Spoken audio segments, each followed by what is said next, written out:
This is a Lotus, but maybe not as you might know it. It's the new Eletre. It's a hyper-electric SUV designed to be infused with some of the spirit of Hethel, but with a distinctly electrified flavour to it. It's packed with some really clever technology and a really good battery underneath that delivers quite a lot of range. But there's an awful lot to talk about with this new Lotus, so I think we should dive straight in and see just what it's got to offer. I reckon that the exterior design of the Eletre is going to really divide people. Now, obviously, it's a big SUV, so you can't relate it back to classic Lotus sports cars, but I do think it has loads of personality and impact on the road. At this event, we saw a variety of different colours, but I think it's the impactful ones that look the best on the Eletre. Those bright yellows work really well for this car, whereas the flat greys and blacks tend to kind of lose all of the distinctive features that you might notice on this Lotus. There are some active aerodynamics up front to help boost range, while the overall car, despite being quite large, actually feels a little bit smaller when you see it in the metal because of that raked roofline, which just brings the whole car down visually. It's quite clever, and it's really a car that's going to attract a lot of attention.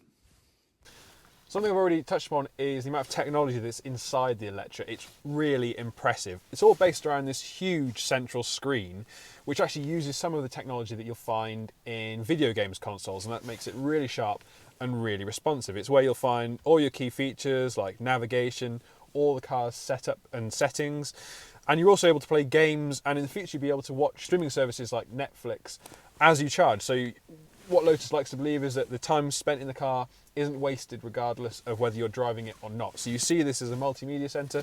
You'll come in and be able to watch films and you'll be able to download those over the internet too.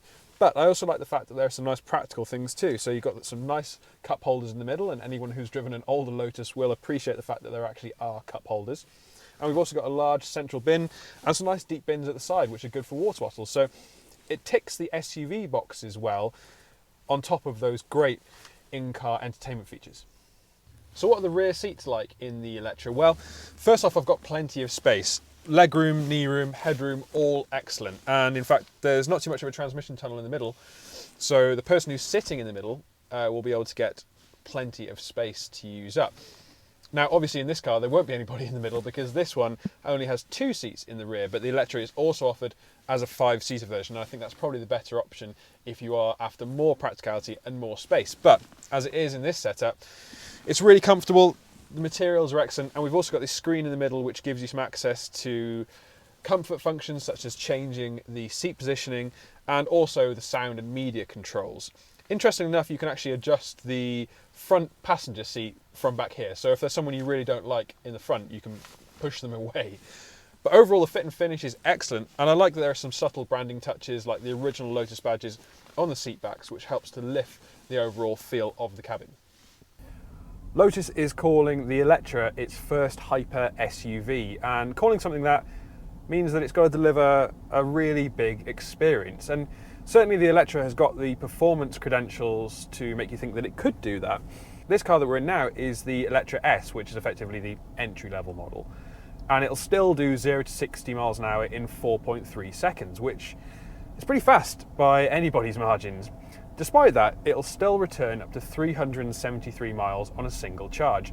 Bear in mind though that you do need to fit the standard 20-inch alloy wheels in order to get that. Now of course, the elephant in the room is that this car is not a lightweight Lotus. It's not a small Elise or Exige. But you couldn't take your family in an Elise, and you certainly couldn't take all your mates out in an Exige. So you could argue that this is a Lotus for everyone to enjoy, but what's it like to drive and how does it steer? Well, we're on air suspension and you can cycle through a variety of different modes to change the level of response that you get from the dampers. In sport mode, this car feels just a little bit too firm and it seems to struggle with its weight slightly, but in regular modes, I really like the way it's set up. The steering has some nice weight to it, and again, you can make that heavier via the steering wheel modes, but I like to keep it in its standard setting. Visibility is largely good. Up front, though, rearwards, that rear small screen is a little bit tight. It's also, well, it's very brisk, but the braking more than makes up for the performance that you can get in a straight line. You can bring it to a stop nice and effectively, and of course you can use the regeneration that's available to you as well. The only thing I find a little bit annoying is that on most electric cars you get regen paddles that are used using both of them. So left would reduce your regen and right would increase it. However, on this one it's only the left paddle, and you have to toggle in between them. The right one controls the drive mode. So after a little while of driving these cars, I've started to try and touch the right one when I'm trying to change the regen, and then inadvertently changing the driver mode. So I think that's something you can probably get used to as you spend more time with the car, but certainly out of the box it just feels a little bit unnatural. The ride quality is good. As I said, it's a little bit firm at slower speeds, and at greater ones you can feel like the Eletre is struggling to deal with its mass. It just feels like a big car. Underneath, it uses a platform that is shared by a number of different Geely products, and in fact you'll find it underneath the new Volvo EX90, the 7-seater. The Eletre is of course a standard 5-seater, or you can get it with optional twin seats in the rear that makes it a standalone 4-seater, although I don't know why you'd want to choose to make it less practical. Everything else is positioned quite intuitively. The gear selector in the centre is fine, and likewise everything is pretty much where you'd like it to be. I also like the fact that there's not too much going on for the driver's display. It's just this thin setup ahead of you which gives you the key readouts: your speed, your remaining charge, and your battery status, and your positioning on the road in terms of the assistance systems as well. But it's not overburdened with features, and it doesn't feel like it's screaming out of me. I've also got a really clear head-up display, which when combined just makes it a little bit more relaxing. It's not too much to focus on. When it comes to charging, the Eletre can do things just as quickly as it can accelerate, and in fact with a super rapid charge you could top it up from 10 to 80% in just 20 minutes, but that is via a 350 kilowatt charger, of which there aren't too many in the UK. There are a growing number of them, and that's definitely going to help if you're going to do long distances, of which this car could, because obviously it's got a pretty good amount of range underneath it. The Eletre might not be a traditional Lotus, but it's definitely a Lotus in the way that it's been set up. I really like the way this car drives.